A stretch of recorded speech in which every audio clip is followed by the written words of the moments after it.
I haven't had my period in 2 months, and my mom assumes I must be pregnant, so she marches me off to see a doctor. Of all people, the doctor on duty turns out to be my ex, the one I dumped 2 months ago. His face betrays nothing. His voice icy as he says, "Lie on the exam table. Lift your shirt and pull your pants down." When I don't follow his instructions quickly enough, he impatiently pulls my pants down himself. But once the curtain is drawn, he takes off his glasses and hovers over me. We didn't even go all the way. So, why haven't you had your period in 2 months? I didn't expect to run into my ex when I was at my absolute lowest. When I was in the lobby earlier, I saw my attending physician's name on the screen, Patrick Hayes. And for a moment, my mind completely shut down. No way. This couldn't be happening. Still, I tried to reassure myself. In a city this big, it wasn't unusual to run into a doctor with the same name. But the moment we locked eyes in the exam room, my heart sank. Neat and unassuming, Patrick wore a white coat that made patients trust him instantly. He was the head of OB/GYN at one of the city's top hospitals. So, who else could he be but my ex? Valerie Carter, right? What seems to be the problem? He asked in a businesslike tone, his slender fingers curling around a pen. Perfect. We had been broken up for barely 2 months, and he could already act like he didn't know me. He was truly ruthless. Granted, what I had said when we broke up had been way crueler than anything he was doing now. My exact words had been,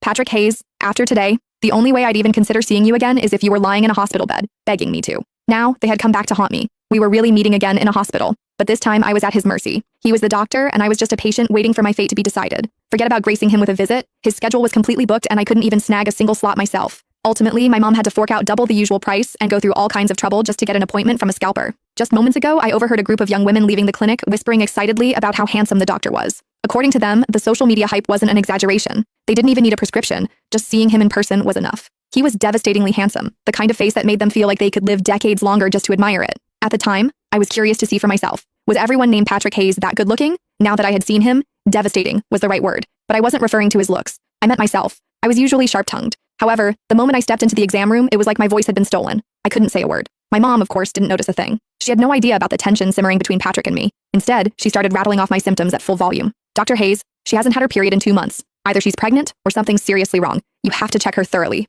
please." At this level of awkwardness, I wish the floor would just swallow me whole. "All right, ma'am, we'll take it one step at a time," Patrick replied. With patience, he was genuinely kind, calm, and reassuring. His words immediately put my mom at ease. Then, Patrick lowered his head to scribble in my chart. I clearly saw him write, "Possible pregnancy. Period delayed. No break between relationships and already pregnant with someone else's child." Hold on, was that even a proper medical note? A beat later, he asked, "Do you have a boyfriend?" It was a standard gynecology question. Anytime a patient had period problems, the doctor would ask about it, but before I could speak, my mom jumped in. "Yes, she does, and they're doing great. They're absolutely smitten with each other." "Have you taken a pregnancy test?" Patrick asked again. "Not yet," my mom answered immediately. "The moment I realized her period was late, I rushed her here. Appointments these days are nearly impossible to get." "I see."